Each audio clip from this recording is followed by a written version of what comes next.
âm kinh thực có son âm tàn bên cũ hôm nay có tin khao sờ đôi mai liệp mi hắc nơi hấu quay lên nhìn lu khao tang anh pi bay cô cùng lúc linh ơi nhưng nó ngon người cô mơ tô phà âm lư lay sợi on ma cọp giờ mai mi tăng hắc đi pha mi mắc mai sau hin xăm nan hắc nhạt nhã nan mình chung khung càng khao tang bên sơn từ phố sự hắc xe bay nó ngon nơi đi khách giờ ăn hơi su sơ cho giờ yêu hơn khá quê có mi mây từng dầm này ăn hết to su như cô phê sang lòng cô su nắng thân gian dài yon điผ่านเงินคำย้อนเศร้ายิ่งเสมอย้อนเปิดสู่เป็นนั่นนังอันสายลมถอยสายอยู่ถึงเสกำลง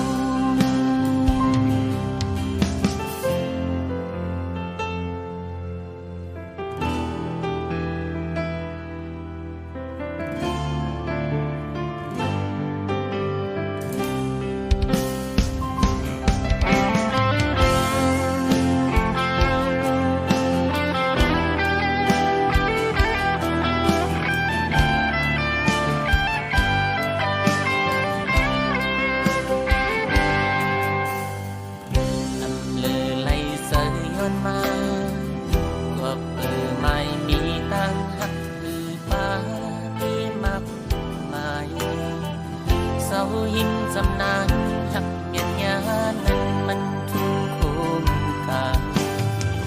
ข้าวต่างเป็นเจิงหือโบสื่อหักเสไปยิ่งน้องอ่อนเหนื่อยดีคัดใจอันให้สู่เสือ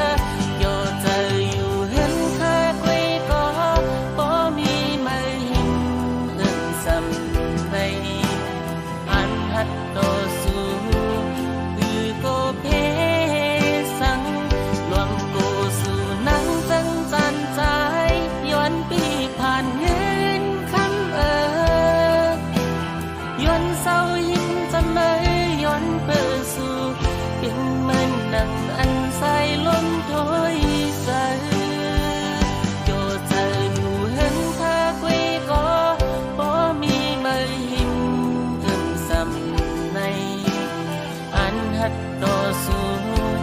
ลือโกเพสังลำโกสู่นังจังจันสายย้อนที่ผ่านเงินคำย้อนเศร้ายิ้มสมัยย้อนเปิดสู่เป็นเหมือนหนังอันสายล้นถอยสายพูดถึงเสกำ